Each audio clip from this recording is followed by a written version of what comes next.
Jardim Elétrico Podcast.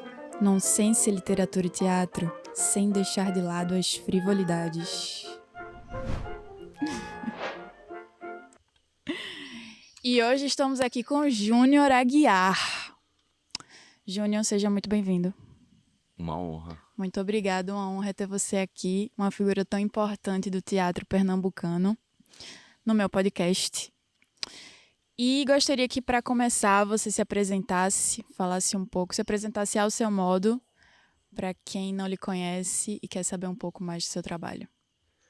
De antemão, uma honra poder te encontrar e poder ter assim o teatro valorizado nesse teu trabalho, que realmente ganha cada vez mais camadas.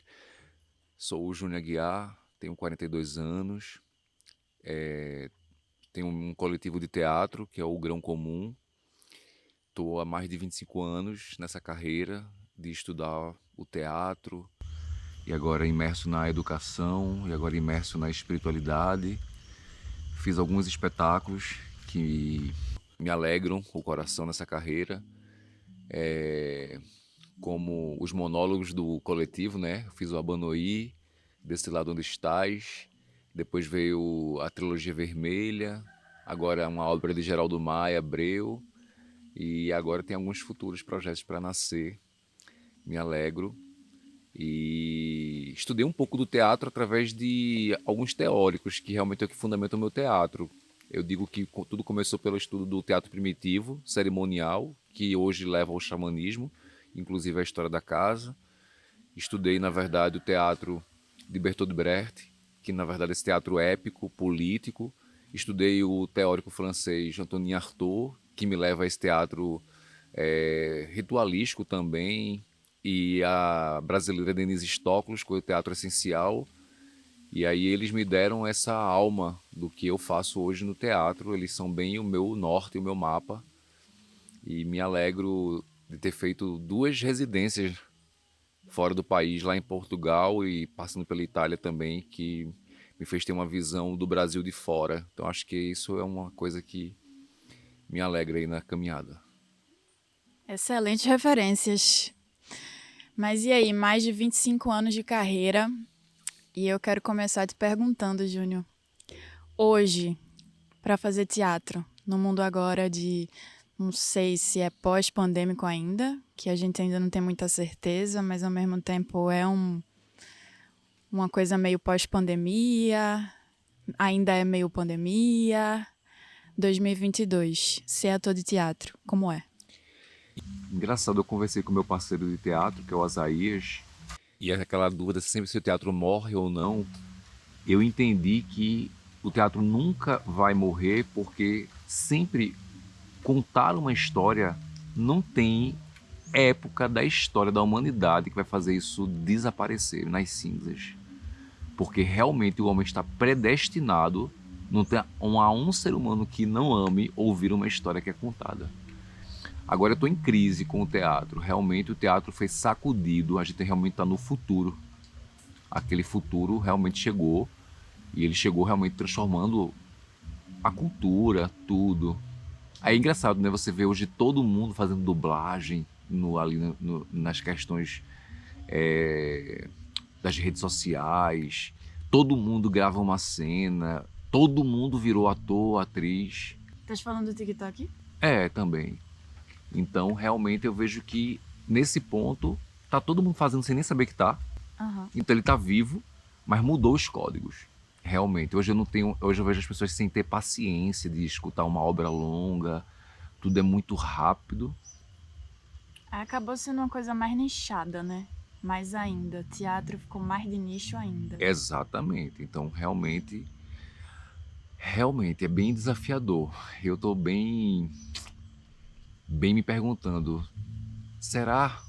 Porque por exemplo, eu não tenho prazer hoje de fazer essas coisas que todo mundo está fazendo. Não quero parar para fazer uma dublagem, gravar uma cena. Não me vejo hoje em dia para fazer um personagem. Eu digo, tu tem prazer realmente de fazer um personagem? E nem é muito tua cara essa coisa assim, imediata, né? Porque pelo que eu conheci do teu trabalho, tu é muito do ator da pesquisa, de demorar um tempo na pré, estudando, escrevendo. E tanto é que a peça que eu assisti originalmente da trilogia vermelha, que foi do Profeta, tinha 3 horas, né? Ou era até mais? Se foi na estreia, teve. Realmente teve. Depois ela se ajustou pro normal. Acho que ficou em 1h30, 2, o que já é hoje. Naquela época eu até achava incrível, gostava. Hoje em dia eu digo, até eu perdi a paciência. Eu digo, não, Eu gente. achei incrível, porque eu achei ousado. Você fazer uma peça de teatro de. Era 3 horas ou era mais? Se foi na estreia, chegou a 3 horas. 3 horas. Realmente. 3 horas de peça. E tipo, aí você vê.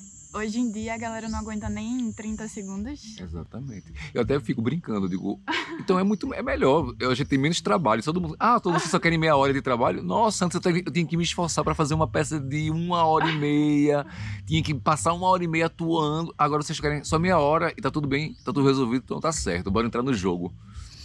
E isso aí é uma coisa bem engraçada. Eu até tinha uma ideia de uma peça, porque eu era muito defensor do que nenhuma obra tinha que se enquadrar num tempo.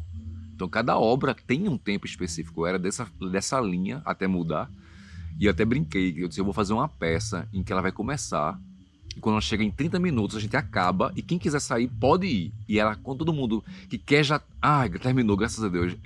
Aí a peça continua para quem quer ficar. Aí ela ia durar, e era uma provocação com o tempo. Então ela tinha 2 finais, que tudo se resolvia logo em meia hora, e depois quem quisesse ficar aí, eu tava no coração de quem amava o teatro. Achava isso lindo, ficava sempre dizendo essa brincadeira.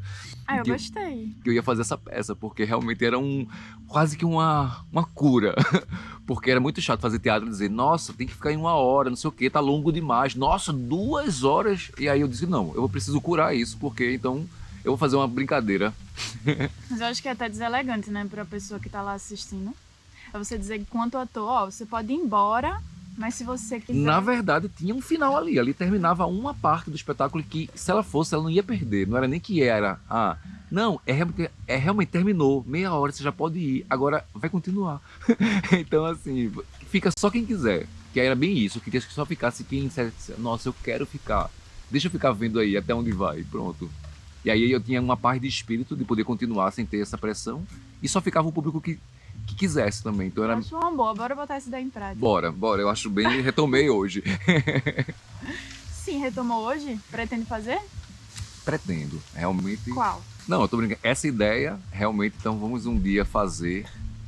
E hoje eu tô me perguntando o que é que eu quero fazer. Acho que essa é a grande pergunta que sempre me moveu, né? O que é que me acende o coração? O que é que de fato a sociedade hoje quer ver? Ou essas duas coisas. Também eu sempre vi o teatro como uma escola, como eu acho que toda profissão é. Toda profissão de cada um de nós tem que também ser uma escola. Se você não está aprendendo ali, se aquilo não te ensina todo dia, então você só o quê? Reproduz uma técnica? Então é só um emprego? Aí não, é só um trabalho para ganhar dinheiro. Não, isso também é a minha formação. Por exemplo, eu fiz a trilogia, então eu aprendi política, sociologia, a história de Glauber, Paulo, Dom Helder. Aula pra caramba. E ali eu aprendi, mas nunca eu deixei de ser o ator professor, né? Na verdade o professor estava ali, o teatro me ensinava, eu nem era o professor, nem precisava ter o lugar de que eu ia ensinar, não. O teatro me ensinava. Então ao passar um tempo pesquisando aquilo, e era para ficar para sempre. Muito interessante. E é engraçado, quando eu estava fazendo do Paulo Freire, eu fui fazer minha primeira especialização no Senac para ser professor universitário. E eu disse, gente, eu estou fazendo uma especialização só para entender o personagem que eu vou fazer. Que eu vou fazer um professor, então eu tenho que entender a educação. Eu brincava dizendo que eu fui como ator fazer uma especialização para dizer, peraí, deixa eu estudar a história da educação, todos os teóricos, para dizer, agora eu estou entendendo quem é Paulo Freire, como é que ele pensa. Bem interessante isso. Foi fazer um laboratório. Um laboratório assim, simples. Massa. Mas aí tu falou que tá agregando agora teatro com espiritualidade, teatro xamânico. citasse Arthur, que também me lembrou daquele livro que eu te dei, Mensagens Revolucionárias, que ele fala muito sobre isso, né, do teatro xamânico. Exatamente. Esse foi um dos grandes livros que eu já ganhei. Realmente, ele completou. Ele foi lançado, por sinal, naquele ano, né, 2011, 2021. E ele realmente é a parte que Arthur viaja à América Latina, ao México, encontra o xamanismo e uma civilização que tem esses princípios, e aí você entende Arthur através daquele livro. Eu via naquela época que eu estudei Arthur há 10 anos atrás, mas aquele livro foi fundamental. Eu acredito nisso hoje. O que é que me conecta às forças maiores? Então, realmente, é como se, igual como no passado, que a gente ficava, a Terra, o planeta Terra é o centro do universo. Aí depois se descobre, não, a Terra, na verdade, só está girando ao redor de um Sol, e a gente está na periferia. É igual hoje dizer, existe espírito ou não? Não. Claro, não tem, a gente chegou no ponto que não tem nem mais o que duvidar. Assim, a gente é corpo, mente e espírito. E o espírito é o quê? É a manifestação da inteligência. E o que é o plano espiritual? É uma força criativa. Então a arte está na eminência da própria divindade, porque a criação de tudo é um reflexo desse poder de você construir e criar uma coisa. Então tudo é realmente criação. Então a palavra criação, que é o sentido da arte, está em tudo. Eu acho isso impressionante. Hoje eu tenho 3 projetos novos. Um que meio que traduz isso, que eu queria fazer uma peça sobre os índios, ou sobre o xamanismo, sobre a ayahuasca, não sabia exatamente do que era. E agora nasceu um Neropê, a fertilidade de nossa origem.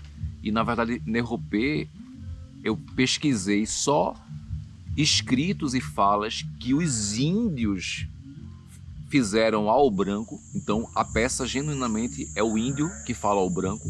A gente sempre ouviu o antropólogo, o estrangeiro, todo mundo falar do índio ou por ele, mas aí então a peça defende essa fala que na verdade é original. E eu achei incrível. Ela se divide em 3 pontos. Primeiro, o índio xamã, curandeiro, que é o que precisa de um mundo que está para desmoronar, que está doente, epidêmico, pandêmico, que vai morrer, se destruir. E esse xamã, que é o mediador com a divindade, ele vem para dizer, eu vim para curar isso aqui tudo.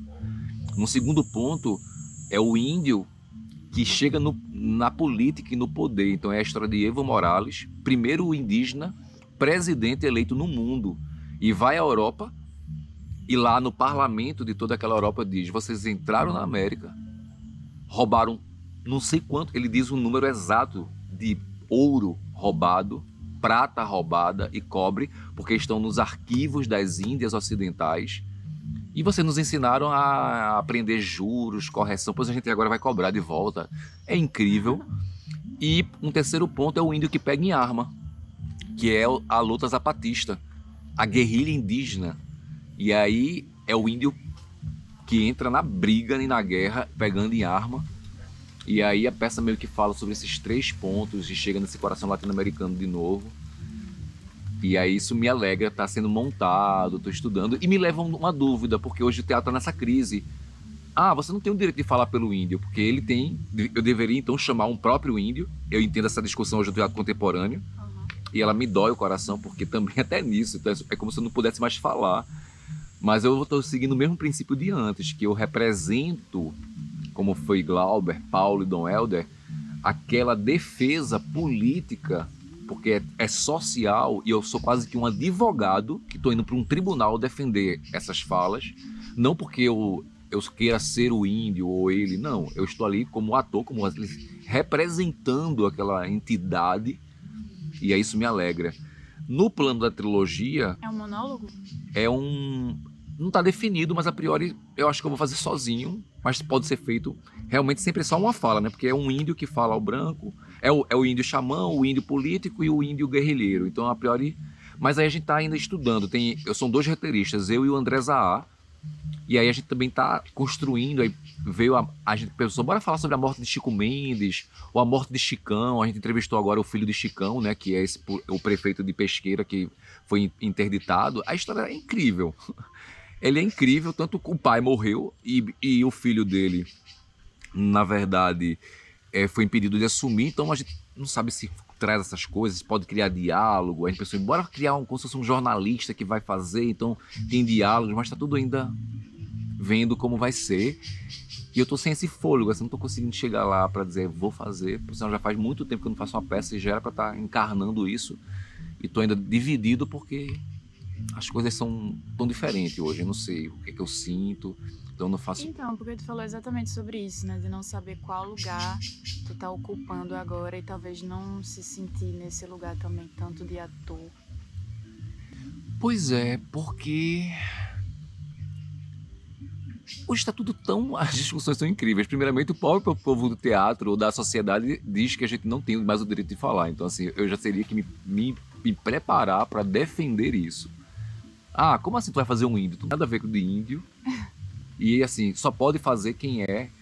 E aí, apesar que eu já estudei isso como diretor, eu vou pegar todos os meus amigos dos indígenas do Brasil todo que já vieram nessa casa, eu vou mandar partes dos textos para que eles digam aquele texto nos idiomas deles, então vai entrar camadas de áudio que sempre vai ter os idiomas, e eu sou apenas um filtro encarnado que fala, mas que forças maiores, as deles, aparecem nos áudios. Então eu também estou entendendo a geometria, porque eu não quero jamais tirar esse lugar deles. Quisera eu que fosse um índio mesmo que fizesse ali, eu fosse só um diretor, um roteirista, mas eu digo, depois de todo o trabalho, eu não vou entrar pra brincar, porque o bom da brincadeira aí eu faço tudo e na hora de brincar eu entrego a bandeira. Não, eu sou ator, então gosto de entrar ali. Então, realmente, isso é o que me alegra. Mas, vamos ver o que é que vai sentir, né? Isso tá pra acontecer. Aí tem um outro projeto, que aí pegando a história da trilogia, que é recontar a história, quase que docs performatizados, então quase que um documentário que conta a vida. Então depois de Glauber, Paulo e Dom Helder, eu entendi, aí surgiu uma figura que eu quero fazer, que é a história de Joaquim Nabuco. Ela é muito mal contada. Todo mundo só diz, Joaquim Nabuco não é um abolicionista só. Primeiramente que no entendimento da linha, eu digo até da arqueologia progressista, que no século XX, eu digo Glauber, Paulo e Dom Helder são exemplos do pensamento progressista brasileiro. Se você desce para o século XIX, meio que ali nasce a origem, e só tem um, é Joaquim Nabuco. De todos os brasileiros do século XIX, Pernambuco mais uma vez rouba a cena, porque só tem um, é Joaquim Nabuco. Ele é revolucionário, ele é quase que o nascimento do pensamento progressista. Não só, aí também vai fazer igual como Glauber, tirar Glauber da casinha do cinema. Não, Glauber não é apenas um homem do cinema, não. Glauber é um pensador da cultura do mundo e brasileira. E Dom Helder, meu Deus, e Paulo, então, eles são maiores do que a gente concebe, igual a Joaquim Nabuco. Então, revelar essa coisa. E eu pensei em fazer uma peça pedindo o apoio da Assembleia Legislativa. Então eu queria fazer esse espetáculo 2 vezes no ano na Assembleia Histórica ali da Rua da Aurora. Então, para homenagear, ele é o patrono da nossa política, né? Então ele é o patrono daquela casa. Então 2 vezes no ano, acho que no dia do nascimento dele, da morte, fazer lá dentro, e ter o apoio da Fundação Joaquim Nabuco. Então eu teria um grande aliado, que é a Fundação Joaquim Nabuco, que dá nome, então seria o porta-voz feito até hoje. Eu sou. Hoje, qualquer coisa de Dom Helder em Pernambuco, o pessoal, Júnior, você pode fazer Dom Helder ou Paulo Freire, então eu virei quase que um representante deles. E aí, realmente... traz ele de volta aí. Aí eu faço aquilo acontecer. Aí, Joaquim Nabuco é uma, mas tá bem verde. Eu li coisas e eu disse, gente, isso aqui é genial, mas eu não li a obra dele. Então ainda não tenho nada. E Liana, vereadora do PT, maravilhosa, minha querida amiga, me incumbiu de uma missão, que era fazer uma peça sobre Antônio Conselheiro. Então ela me apresentou ao autor, que é um historiador, por sinal é esse historiador que deu as aulas de história para Lula quando estava preso. Ele ficou super... todo aquele... Me perdoe, esqueci o nome agora oficial dele, mas aí a gente se encontrou e ele me deu o livro dele, que comprova que Antônio Conselheiro também jamais é aquilo que a gente está acostumado a ouvir. E ela disse, Júnior, eu sou madrinha desse projeto, monte isso aqui. E aí também eu preciso me apaixonar. Como assim a gente tá acostumado a ouvir? Como assim? Não, só que quando Antônio Conselheiro era um beato, meio que enlouqueceu, ou que ficava entre aquele discurso, mas ele vai além disso.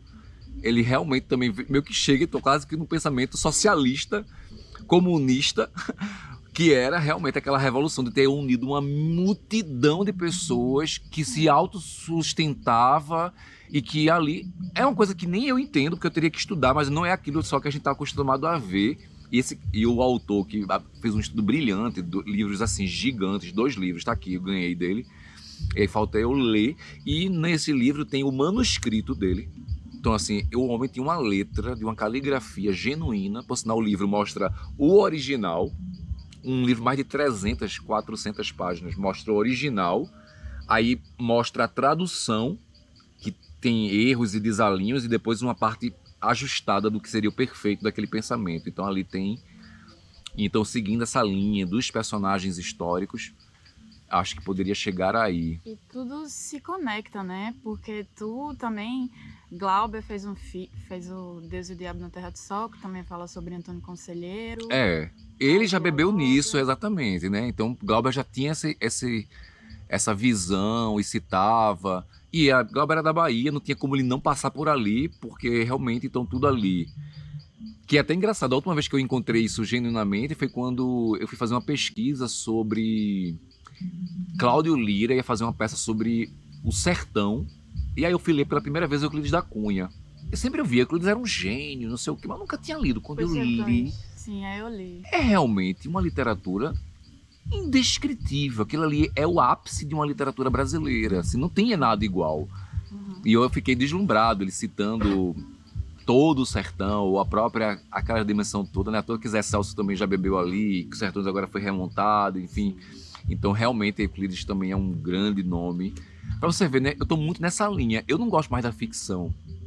Respeito, mas eu acho que a vida já dá coisas que... Eu acho que tu sempre foi, né? Porque, tipo, todas essas pessoas que tu fala, sempre que tu vai trazer pro teatro, são vidas de pessoas, né? Sempre é um teatro biográfico. Então. Mas, às vezes, eu já gostei muito de pegar um texto que foi uma dramaturgia, ou que alguém inventou uma história, feita a gente vê nessas 1000 séries. Eu acho lindo o poder criativo. Eu perdi esse poder, assim, de, como autor, dizer, eita, vou criar uma coisa disso. Eu prefiro enxergar, talvez, a minha alma de jornalista, a realidade, porque a realidade, por si só, ela já é espetacular.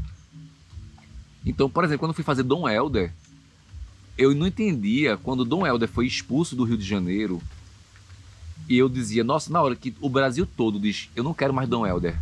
Aí Pernambuco, eu achava que tinha dito, não, você pode vir pra cá. E Dom Helder tinha vindo na hora pra cá, pra ser o arcebispo, porque Pernambuco disse, não, a gente te quer, que Pernambuco tinha essa história revolucionária, então qual era o estado do Brasil que ia acolher Dom Helder? Mas não. Sabe como é que é a vida? Toda a cúpula da Igreja Católica no Rio de Janeiro, que era o centro político e da mídia do país naquela época, e nos anos 50 e 60, disseram, Dom Helder agora está começando a incomodar. Tá um pensamento muito social, muito... Bora tirar ele daqui, que aqui é o centro da mídia, toda hora tem pessoas dando entrevista, visibilidade. Bora mandar ele para uma capital do Nordeste, para que ele caia no esquecimento. E todo mundo tramou aquilo. Olha isso aqui não é vida não, é a verdade. Aí mandaram pro Vaticano, o Vaticano disse, tá. Aí foi todo mundo pro Vaticano, inclusive Dom Helder. E o Papa, quando chegou lá, disse, tá, aí bora mandar ele pro Maranhão. Assinou a transferência dele do Rio pro Maranhão. No dia em que o Papa assinou, o arcebispo de Olinda e Recife morre do nada. No dia, o Papa, incrivelmente visionário, diz, não, a capital política do Nordeste é Pernambuco. Ele também gostava de Dom Helder, estava só seguindo o embalo.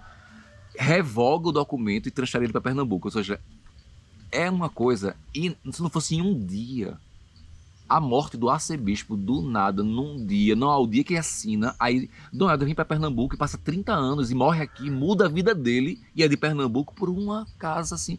Isso aí é de uma dramaturgia impressionante, isso me encanta, porque isso me ensina a ter consciência histórica e política e mostra que as coisas também são maiores do que o que a gente planeja. Então, há coisas maiores, como sempre a gente soube, e só basta ver. e sentir a frequência das coisas, porque então... E aí isso é o que me alegra hoje, como artista ainda, entender tudo isso. E aí, sempre que tu vai fazer teatro, é isso que eu tô falando, tu traz essa persona jornalista junto, para essa persona pesquisadora, até mesmo acadêmica, para fazer um teatro biográfico. Mas tu nunca pensou em fazer um teatro autobiográfico, não? Realmente, a minha vida, ela é uma dramaturgia. Às vezes, quando eu digo, Júnior, se só tu sabe a história da tua vida, que as pessoas imaginam o que elas veem de fora, elas sabem 60%, mas eu já fui uma pessoa, pelo meu lado sombrio e luminoso, eu já adentrei nas camadas subterrâneas do underground, das dores humanas, da minha própria dor. Então, assim, eu já vivi coisas, histórias inacreditáveis, que eu até já pensei em gravar essas histórias, ou até mesmo escrever. Eu até disse, não, Júnior, já que tu não consegue escrever, grava em áudios a história da tua vida, porque Conta aí realmente... uma história.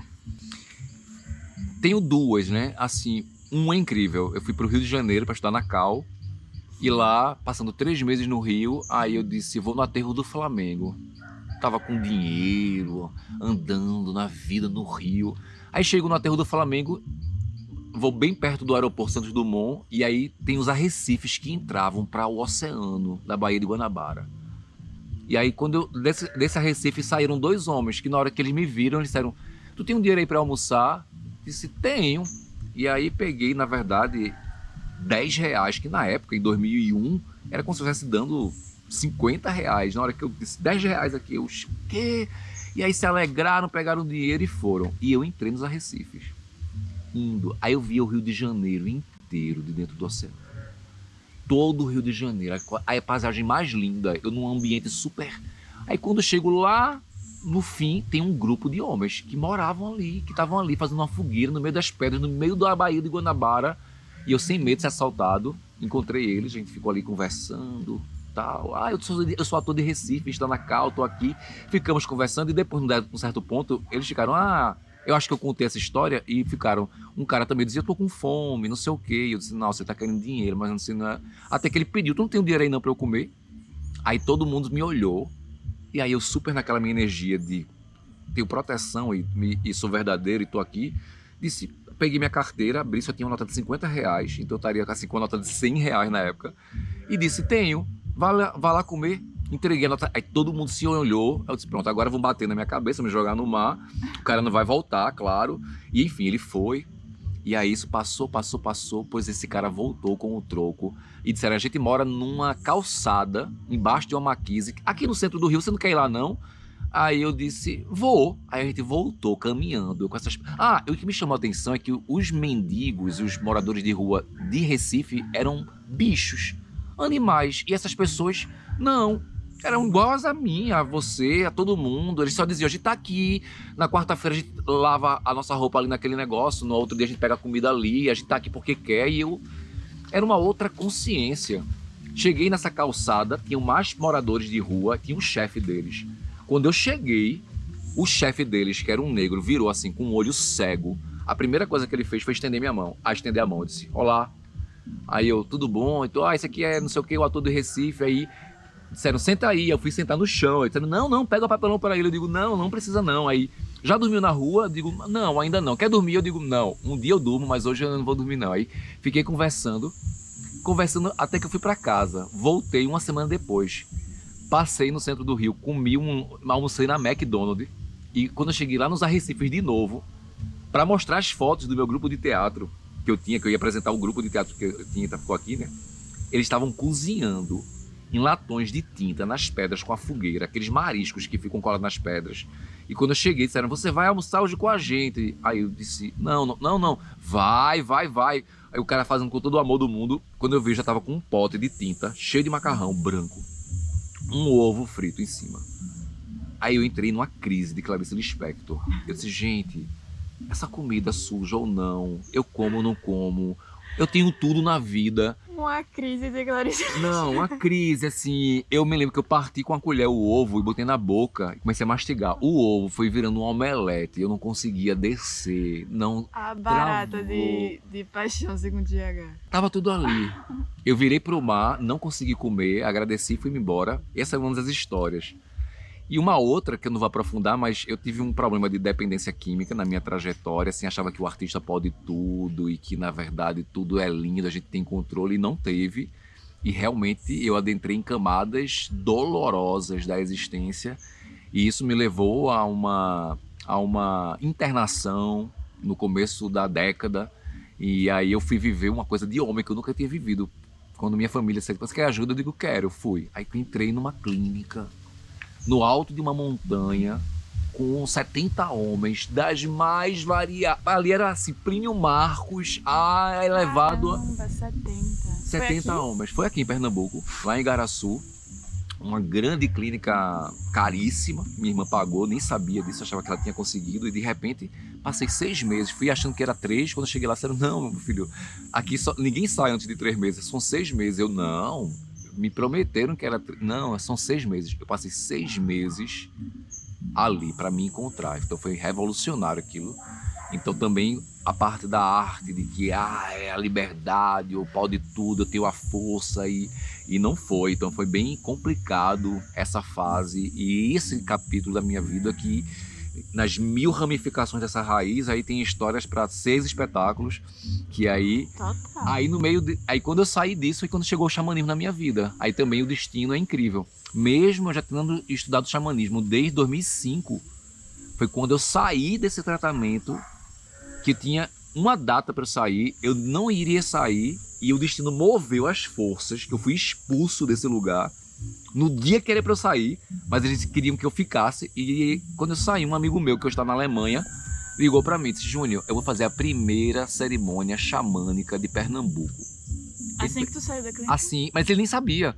Ele ligou, se eu não tivesse saído, a gente não ia se encontrar. Então o destino mudou, porque se não fosse essa ligação, essa casa não existia. Porque jamais eu tive um plano de ter uma casa de xamanismo, que isso acontecer. Então ele foi aquele alinhamento cósmico, e ele disse: "Eu escolhi a tua casa para fazer, tu topas?". Eu disse: "O quê? Para consagrar ayahuasca? Eu nunca tinha consagrado". Tá, só sabia do xamanismo, mas assim, xamanismo é coisa na natureza, elementos, só nessa coisa. E usava o teatro um pouco no xamanismo, no sentido de que era aquele sempre ritual, uma coisa cerimonial, mas eu não tinha ainda. Isso aí era a semente, né? Porque isso não era nada, o xamanismo ainda ia se revelar. Aham. E realmente, depois que eu saí, teve esse primeiro encontro aqui em 2012, e aí pronto, aí Aí acabou. tu se encontrou. Aí a coisa aconteceu, aí Deus disse: "Isso aí é as coisas das divindades. Olha, você precisa de uma coisa forte para sacudir a sua vida, e isso aqui é a sua missão". Que aí eu nem sei explicar por que essa é uma missão, porque aí realmente, aí começou a ter cerimônia, eu encontrei a espiritualidade da ayahuasca. E aí eu vou querer que tu fale, inclusive, dessa questão do xamanismo, do teatro xamânico e tudo mais. Mas só para voltar um pouquinho para esse assunto que tu acabou de falar, sobre essa coisa que tu enfatizou muito da liberdade do ator, né? Do artista. Do artista, porque tu falou em relação à tua internação, porque o artista se coloca muito nesse lugar da liberdade e tal, não sei o quê. Tu acha que nos artistas, de modo geral, há essa romantização das drogas? Acho que sim, assim, eu pelo menos sou de uma geração, assim, mudou agora, mas eu sou de uma geração de que, nossa, os artistas, eles iam experimentar as drogas, o que Tu realmente, acha que tipo, é uma coisa da tua geração ou que ainda existe? eu não sei hoje, porque eu não tenho tanto contato com as pessoas dos 20 anos hoje, mas eu demorei muito a usar, não vou nem chamar maconha de droga, mas, por exemplo, eu só vim fumar maconha aos 21 anos, quando entrei na universidade. Então, assim, foi maravilhoso, a experiência é outra, mas aí realmente eu fui querendo experimentar uma coisa ali, uma coisa aqui, e achava que isso tudo era tranquilo, eu tinha controle sobre isso. E na verdade não foi bem assim. Realmente, não vou dizer que me arrependo, apesar que eu poderia dizer que com certeza me arrependo, porque realmente, mas na verdade eu só tenho essa profundidade porque hoje, para eu falar de espiritualidade, até dizem na história dos xamãs, você só é xamã, não é o que eu queira ser, mas quando você entende a dor mais profunda, a sombra mais abissal. Eu só sou o que eu sou porque aconteceu duas coisas na minha vida. Uma, a morte da minha mãe aos 11 anos. Eu já aprendi o que era a morte e a morte da mãe, então eu não podia ser uma pessoa normal, desde os 11. Então eu já fui sacudido para a etapa do nível 10, desde os 11. Então, assim, entendi tudo. E realmente ter conhecido e a minha vida era sempre muito perfeita, porque eu fui um menino muito, sempre muito positivo, muito do bem, tudo meu era perfeito. Eu sou libriano, então tudo era paz e Good amor. vibe. Como assim? Tem problema na vida? Ainda era um menino meio rico, então assim, então tudo era lindo. Aí Deus, eu realmente só vim conhecer a dor quando eu fiz 30 anos. Aí quando eu fiz 30 anos, a espiritualidade se reuniu e eu disse, ó, agora a gente vai te apresentar uma coisa da vida que tu não conheceu até hoje. A dor, a sombra, a dor e a sombra e o sofrimento. Você vai realmente... E aí começaram as camadas profundíssimas. E aí isso me fez entender o que é curar, o que é se levantar, o que é despertar, o que é a qualidade da reação quando tudo parece perdido. Eu nunca tinha entendido o que era crise. Como assim? Crise é quando... Nossa, eu estudei tudo. Eu sei tudo sobre consciência. Eu tenho as melhores influências dos melhores amigos da vida. Eu tenho tudo que eu preciso, moro dentro da natureza. Aí, de repente, nada faz sentido. Isso não importa. Aí você mergulha no mais profunda dor, que não é nem a questão da droga, é a questão da força de vontade. Se você tem força ou não de guiar o teu destino. Você não entende. A droga é a ponta do iceberg, é uma fuga para uma coisa que na verdade nem faz sentido. Uma Então, forma de lidar, né? é. Com uma outra coisa que tá dentro de você. E eu acho que hoje mudou, porque hoje em dia as pessoas já não fumam, elas não gostam, elas querem uma coisa mais saudável, os padrões mudaram. Tu acha? Assim, na verdade o mundo vibra muito nisso, pelo menos no cigarro. Eu nunca fumei mesmo tabaco, mas assim, realmente o mundo mudou, né? Antigamente era glamuroso, as pessoas fumavam, até nossos pais muito mais, a gente já pegou uma geração que não queria. Drogas, os artistas, claro que continuam, realmente o pessoal, eu não chamo maconha de droga, então ali é uma Mas eu acho que tudo é uma questão também de dosagem, né? De tipo, o que é droga. Isso, Tipo, até que ponto é romantização e até que ponto também é demonização. Porque droga por droga, tipo... Eu até tava vendo e estudando isso recentemente, que é aquela coisa, tudo é uma questão de quantidade. Porque se você vai fazer uma colonoscopia, por exemplo, tomar um Valium é de boa, é maravilhoso. Mas se você vai, tipo, tá numa festa bebendo, no fim de noite tomar um Valium é perigoso. Então, acho que exatamente. é uma questão de momento e de dosagem. Então, o que é, né? O que é droga? Eu não me... Por isso que eu achei lindo, eu adorei as vezes que eu entrei em experiências profundas, usando ou não alguma substância. E também, uma coisa que eu ia falar agora era que os grandes artistas também sempre criaram nas mais profundas dores. Quando você vê a história dos filmes, aí você vê aqueles músicos, né? Todo artista meio que é naquele momento mais sombrio, mais doloroso, aí vem aquela música, aquela obra. Então isso também alimenta... Eu queria até te falar, perguntar isso, porque, tipo, todos esses grandes artistas, eles sempre são pessoas extremamente, né? Todas sombrias e que carregam dores profundas. faz parte. E aí eu fico pensando assim, tipo... Tendo a liberdade de tratar, tu enquanto artista, enquanto ator, enquanto pessoa que traz essas dores assim, e que fala muito de tratar essas dores, de curar essas dores. Muitos desses artistas, eles têm até um pouco de receio e de medo de tratar isso e não conseguir mais produzir. Entendo.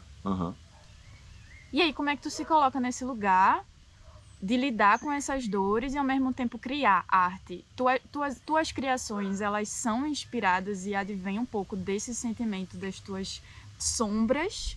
Ou enquanto tu tá nessa fase de tentar se curar, é esse o momento em que tu também casou com não se encontrar mais na arte ou não tem nada a ver? Não, no meu caso não, assim, eu não precisava dessas dores, as dores e esse lado me fez um humano mais profundo. Mas não necessariamente no artista. Eu sempre criei porque eu gostava de me conectar com o poder da criação. Realmente sempre fui disciplinado, estudioso, então gostava de ler, sentar com papel, com caneta, produzir, e isso me fazia bem. Por sinal, o trabalho hoje é uma medicina para mim. Quando eu paro para criar, eu vou ficar melhor. Eu encontro uma razão de viver. Então, assim, realmente isso tudo me levanta. Eu entendo que às vezes as dores deram algumas criações, mas eu não precisei delas para realmente criar. Apesar, Eu não. acho que se Aí tu não, tivesse minto. Pra criar, não. continuado aquela criança feliz, good vibes, positiva, tu continuaria esse artista Não, eu tão seria um intenso? artista ingênuo, fútil, e talvez naquela época eu era do Damas, então eu era um Eita, um pseudo-burguês. pequeno burguês. Eu era um pequeno burguês, então eu era de um mundo fútil, que gostava da roupa de marca, era aqueles valores que foi sendo colocados em mim, mas teve a hora da libertação, quando eu disse, como assim uma roupa de marca?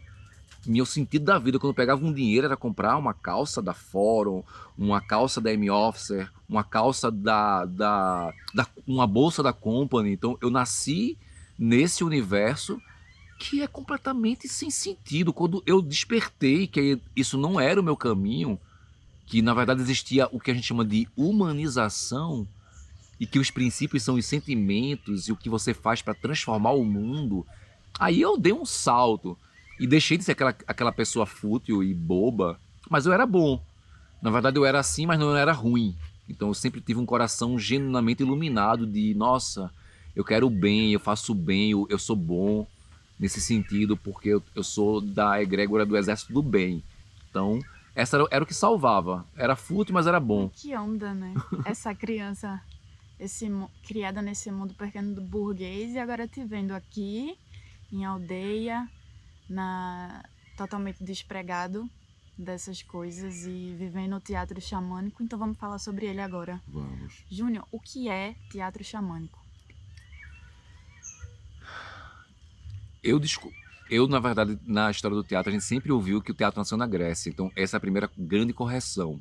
Tirem isso, atores, da cabeça. O teatro, na verdade, nasceu muito antes. Ele nasceu quando, naquele pequeno grupo, daquela tribo, o mais experiente, homem ou mulher, que sabia falar, que tinha uma memória profunda, que contava a história dos avós e da própria tribo. Ele era o historiador, ele era o contador de história, ele era a memória, porque ele era o livro, ele era a mídia, ele era o teatro. Aí o teatro nasce aí. E deste grupo, aquele cara ou aquela mulher espiritualizado, ele teve a sensibilidade de ver a madeira, o galho, e ele furou o galho e transformou aquilo numa flauta, e viu o animal que morreu e pegou a pele e cavou a madeira do tronco e virou o tambor. Ele pegou as sementes e botou dentro da semente da manga e virou uma maraca, um chocalho. Essa sensibilidade, e este homem ou esta mulher, ao fazer uma manifestação do seu espírito, falava com a divindade e encarnava os animais ou os próprios espíritos se transfigurando. Então ali estava o berço do teatro. E o teatro nasce como rito, como ritual e como cerimônia. Então esses dois princípios, então isso tudo é o que eu entendo, e eu sempre gostei deste começo, porque isso era a história e o documento, porque começou assim. A Grécia institui já como uma civilização evoluída, ela sistematiza um teatro que realmente aí ela transcende, que está imerso numa democracia dentro de uma república, e que aquilo é tão importante quanto a própria Assembleia e as próprias leis. E aí realmente a Grécia dá um salto como nenhuma outra civilização tinha feito. Aí isso tudo me emociona, porque realmente, e esse teatro anterior estava com o espírito ainda, então na verdade ali era uma fala. Então eu vejo isso tudo e me alegra ver que o teatro é uma coisa que está ancestral. Então, que arte milenar é essa? E que hoje ela tá como uma coisa que o teatro, o xamanismo nos ensina, é ser guardião. A primeira grande lição que o xamanismo diz é: aprenda a guardar isso aqui. Essa fala desses povos, essa medicina aqui. Antes de você pegar ela para tomar, você precisa ser guardião. Porque o poder das sabedorias é guardar. Porque o que não se guarda se perde, acaba, morre. Então eu guardo. Aí eu não tomo a medicina, porque não é para eu tomar, é para eu guardar, para tomar na hora certa. Ser guardião, a gente se tornou guardião desse teatro, que ninguém mais quer. Então é uma coisa tão preciosa. Se não for a gente, aquilo igual aos idiomas dos povos originários vai morrer. No dia em que a última pessoa tiver interesse, não quero mais saber disso não, pronto, aquilo morre. E aí tá lindo saber que isso não vai morrer, porque enquanto houver guardiões, tá guardado. E quem guarda passa para quem tá na frente. E aí é lindo saber que tá aqui dentro. Eu, por exemplo, quando fui fazer Glauber, Paulo e Dom Helder, gente, essas pessoas, elas escreveram a história da vida delas. Todos, os três fizeram isso. Inclusive Antônio Conselheiro e Joaquim Nabuco. Não só a própria biografia, como o pensamento deles. O que eles pensavam, eles escreviam. O que eles viviam, eles escreviam. Quando eles morreram, quando a pessoa morre, mas deixou escrito, tá ali. Aí o ator pega aquela palavra, que é a alma da pessoa, e dá matéria àquilo. É uma reencarnação. Então é uma honra. Realmente, eu até me emociono, porque realmente essas pessoas, elas são tão importantes para mim como brasileiro. E saber que eu estou dando vida a elas de novo, elas vão respirar através de mim, porque o espírito da palavra delas está no meu coração. Não, isso para mim é ser ator. Realmente. Então, o teatro xamânico, ele é como se fosse um resgate desses rituais ancestrais? Totalmente. Totalmente. Mesmo que ele não precise só ser esse rito. Eu pego tudo aquilo que o teatro me ensinou ao longo dos séculos. Aí eu boto a melhor luz, eu boto toda a ciência de Stanislavski, de Barba, de Bertolt Brecht, de Artaud. Aí é o caldeirão das magias. Você vai fazendo a magia acontecer, colocando a pitada que você quer, porque o teatro e a arte não é uma fórmula. Cada obra é uma obra genuína. Ela não repete, ela é uma alma específica.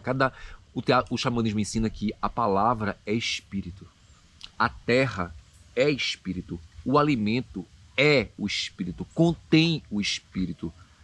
E a obra de um artista é um espírito que se manifesta. Então, assim, é muito lindo saber que não é uma fórmula que você faz. As pessoas querem isso hoje, o tempo na moda é esse, é bom fazer uma cena rápida porque é a fórmula agora para dar certo. Não, transcende a isso. Então, eu acredito nesse caminho, apesar de eu acreditar que, na verdade, não existe um caminho. Eu vou defender que existe hoje, não existe mais nada singular. Tudo é plural. Não existe um teatro, existem os teatros. Existem 1000 teatros. Cada um tem que encontrar o seu e defender a guarda daquilo que você acredita. Então, e que não tem você dizer, isso aqui é a forma certa, ou isso aqui é a única. Não, não. Cada um, tudo é plural e a gente tem que trabalhar na diferença. A gente não quer mais o igual. O século XXI trouxe essas superações. Nada é para ser igual. Tudo é a diferença. O valor está na diferença. E tudo não está mais no singular, tudo está no plural. Sim. Então, é uma pessoa que faz... Quanto tempo que tem cerimônia da ayahuasca aqui na Casa de Xamanismo Centro da Terra? Desde 2012. Desde 2012, que tu consagra a ayahuasca aqui na tua casa, em aldeia, que tem essas cerimônias. E aí eu queria perguntar mais especificamente, assim, qual tu acha que poderia ter, se tem, alguma relação entre o teatro e a cerimônia de consagração da ayahuasca? Tem uma relação, porque a cerimônia, ela é como se eu estivesse vendo como era no passado. Realmente, uma cerimônia é um espetáculo de teatro. Então, realmente, você olha, existe uma abertura, uma fala, um gesto. Aí você diz, oxi, o gesto de um xamã, de um condutor, oxi, gesto, a gente sabe o que é isso no teatro, é o gesto, a fala, o tom, a evocação. Então, assim, tudo é teatro, porque são as mesmas matrizes. Tudo são alinhamentos geométricos. Se está no fundo, na frente, no meio, na direita, na esquerda, em cima ou embaixo. Então, tudo não é aleatório, tudo é uma grande geometria.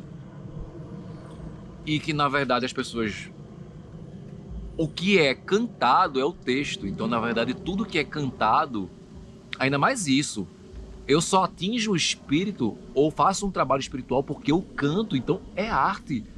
Eu só tenho o poder quando a voz emana o canto, porque então o canto é a própria divindade, só assim é como se fosse o Wi-Fi.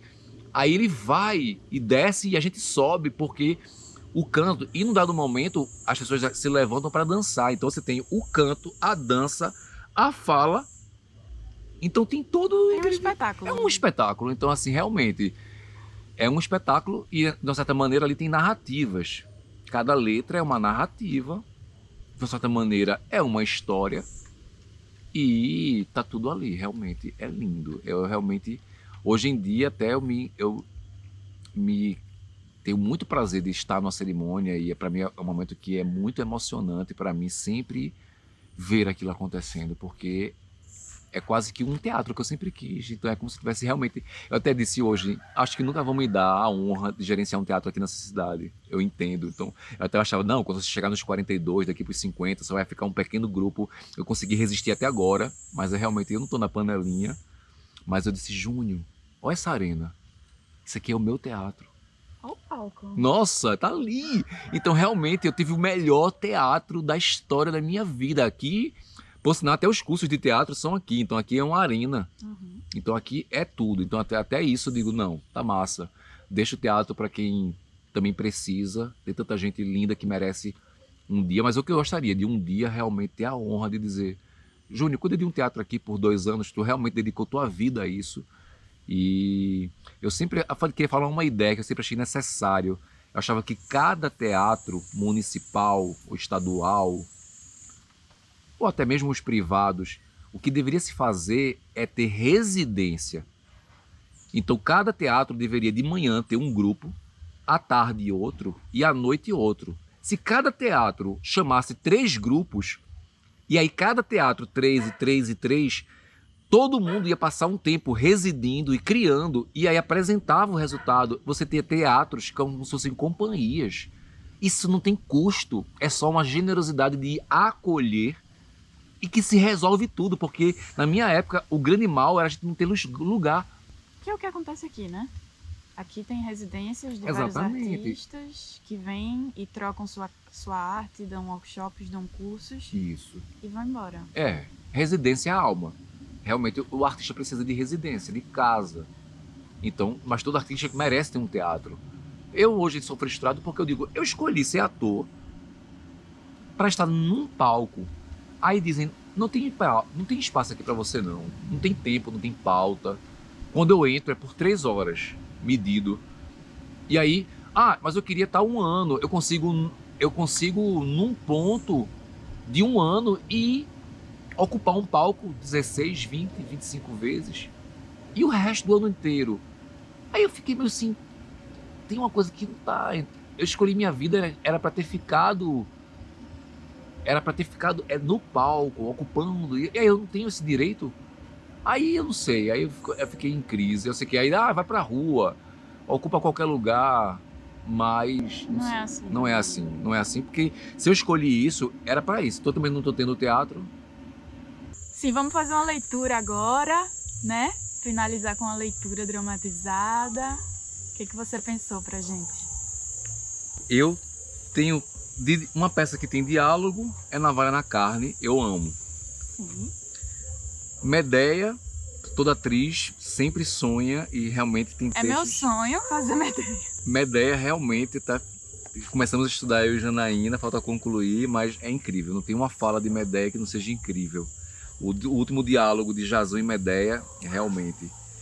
E trouxe 2 trabalhos que eu tenho focado em cima. Um é o de Geraldo Maia, Abreu, que por sinal fui chamado agora pelo Trema para fazer, então fiquei muito honrado por Pedro ter dado essa chance. Um cachê maravilhoso, então assim dá para ser ator, então, nossa. É Pedro Vilela ainda que tá responsável pelo Trema? É, aí eu vou fazer dia 22 de abril, lá em... Acabado, né? Na verdade ele não aprovou, mas agora aprovou e vai fazer. Em abril, durante 7, 8, 9, 10 dias vai ter o Trema abalando aquelas estruturas, como se tornou a ser o melhor festival que a gente tinha. Foi, mas faz muito tempo que não tem. Pensei que tinha acabado para Que sempre. bom que das cinzas, o xamanismo ensina isso, assim, quando uma coisa parece que acaba, ela renasce. Então, Isso é realmente é um total. ciclo, então é bem xamânico. Aqui tem Nerropê, essa parte dos índios, que eu acho interessante, e Breu, de Geraldo Maia, que é uma literatura que eu acho incrível. Então, não sei se a gente lê a mesma coisa ou lê duas coisas, como é que você sente assim? Eu acharia legal a gente ler o mesmo texto, né? Pra ter uma troca assim. Eu, você, a gente trocando. Acho que Medeia, a última parte, Pode ser. Qual é o momento dessa peça, Júnior? Que a essa gente vai ler peça agora? Essa parte que a gente vai ler agora? é esse espetáculo de Medeia, né, de Eurípides, e realmente aqui é o final da peça, quando Jasão, na verdade, teve a mulher que ele iria se casar do reino morta, o rei, que é o pai dela, morta, e ele volta para encontrar Medeia e dizer que absurdo foi isso que ele fez, Os filhos, né? e aí ele descobre que ela, na verdade, matou os filhos. Então, aí quando ele chega, encontra isso. Então é essa grande cena, que é ele, a vingança realmente é ocorrida de Medeia e ele abala. Então realmente é um texto incrível, assim, realmente. Então dos clássicos não tem nada igual. Não tem, existe algo semelhante na vida do que esse texto. Então bora lá. Pra que sacudir e levantar essas portas a fim de procurar teus filhos mortos e a mim que os fiz perecer? Não te deis esse trabalho. Se precisas de mim, podes falar, mas teu braço não poderá atingir-me. Aqui vês o carro que me deu o sol, meu avô, para subtrair-me aos ataques de meus inimigos. Oh, monstro! Oh, mulher execrável! Que causa horror aos deuses, a mim e a todo esse gênero humano! Não receaste matar teus filhos sendo mãe? Arrancando-me deles, tiraste minha vida. E tu ainda ousas olhar este céu e a terra quando cometestes a mais abominável das atrocidades? Que morras! Eu agora recupero a razão. Eu tinha perdido. Quando te arrastei para longe desta terra bárbara, para fazer-te entrar numa casa grega, ó detestável flagelo. Tu que havias traído teu pai e teu país natal, tu fostes o gênio fatal que os deuses desencadearam contra mim. Antes de entrar no navio Argo de bela proa, havias assassinado teu irmão ao pé dos altares. Foi por aí que começaste. Tornada minha mulher, me havias dado filhos.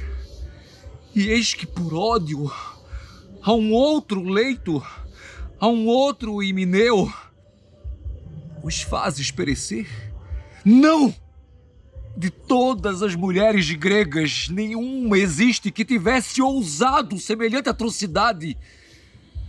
E foste tu que a elas eu preferi como esposa, porque, para minha desgraça, para minha ruína, por que não, ex-mulher? Ex-desgraça, minha ruína, tu és isso. Tu és uma leoa feroz, um monstro selvagem, mas eu poderia acabrunhar-te com ultraje sem comover-te impunemente como és. Morre! Morre, Medeia! Pois coberta desta vergonha, imaculada com esse sangue dos teus próprios filhos. Quanto a mim, só me resta chorar a minha sorte. Ai de mim, meu Deus. Não gozei do meu novo Himeneu e estes seres queridos que eu gerei, que eu alimentei, eu não os verei mais vivos. Eu não lhes farei mais, eu não lhes falarei mais. Perco-os, meu Deus, para sempre. Eu poderia responder longamente às tuas acusações. Se Zeus, meu pai, não soubesse o que fiz por ti e como me foste ingrato. Depois do traje ao meu leito, eu não te poderia permitir viver feliz insultando a minha dor. E nem deixar a filha do rei, e nem o próprio rei, esse Creonte que deu a ti, enxotar-me impunemente desse país. E agora, me chamas se quiseres, leoa ou Sila, esse flagelo da costa tirrena. Que me importa? Eu soube por minha vez como era preciso ferir-te no coração. A minha dor é a tua. Sofres como eu. Sim, tens isso por certo. Mas ganho com isso, pois a esse preço já não sou teu objeto de zombaria. Oh, meus filhos, que monstro encontrastes em vossa mãe! Oh, meus filhos, foi a perversidade de vosso pai que nos perdeu. Ao menos não foi meu braço que os imolou. Foi o teu traje, foi o teu novo Himeneu. O quê? Foi para vingar teu leito que te revoltaste a matá-los? Pensa que para uma mulher seja isso fraca injúria? Sim, para aquela que é ajuizada. Mas para Medeia tudo se torna uma ofensa. Eles já não vivem. Eis o que me dilacera o coração. Neles encontrarás os demônios vingadores encarniçados contra o teu repouso. Sabem os deuses quem foi o primeiro autor desse desastre. Sim, eles sabem todo o negror de tua alma. Odeia-me! Eu detesto a tua odiosa palavra. E eu a tua, Medeia. Mas é-nos fácil livrar-nos um do outro. Como? Que é preciso fazer? Eu sinto a respeito disso também o mais impaciente desejo. Deixa-me. Eu te peço. Por tudo que é mais sagrado, deixa-me enterrar os meus filhos e chorá-los. Certamente que não. Sou eu que os enterrarei com as minhas mãos. Eu vou levá-los ao bosque sagrado de Heracreia, para que nenhum inimigo lhes cause o ultraje de violar-lhes a sepultura. E nessa terra de Sísifo instituarei uma festa solene e sacrifícios em expiação por esses assassinatos ímpios. Parto para a cidade de Erecteu, onde compartilharei da morada de Egeu, filho de Pandion. Quanto a ti, infame, perecerás miseravelmente como mereces, esmagada a cabeça pelos destroços do navio Argo, e recolherás os amargos frutos de teu novo Himeneu. E tu possam fazer-te perecer a Eríene de teus filhos e a justiça vingadora do assassínio. Deus, que demônio poderia escutar os votos de um perjuro, de um ímpio hospedeiro? Desgraçada! Desgraça sobre ti, Medeia! Monstro! Odioso! Carrasco de teus filhos! Volta ao palácio e enterra a tua jovem esposa. Volto. Ai de mim, privado para sempre de meus 2 filhos. Eles te reservam mais amargas lágrimas. Espera pela velhice. Oh, meus filhos queridos. Queridos por sua mãe e não por ti. E, no entanto, os mataste. Pra te desesperar. Ah! Infeliz! Infeliz que sou! Quanto eu gostaria, meu Deus, de beijar ainda seus lábios queridos. Agora tu os chamas. Agora tu os beijas. Mas outrora tu os repelias. Em nome dos deuses, deixa que eu toque no corpo encantador dos meus filhos, por favor. Não. Tua súplica é inútil. Zeus, ouvis de que modo ela me repele? De que modo me trata essa leoa execrável, esse monstro maculado pelo assassínio de teus próprios filhos? Eu, pelo menos, faço o que é possível e permitido. Eu os choro e testemunho fortemente aos deuses que depois de os haveres morto, tu me impedes de tocar. Tu me impedes de sepultar os corpos gelados dos meus filhos. Provera ao céu, não lhes houvesse eu dado a vida para vê-los trucidado por tua mão.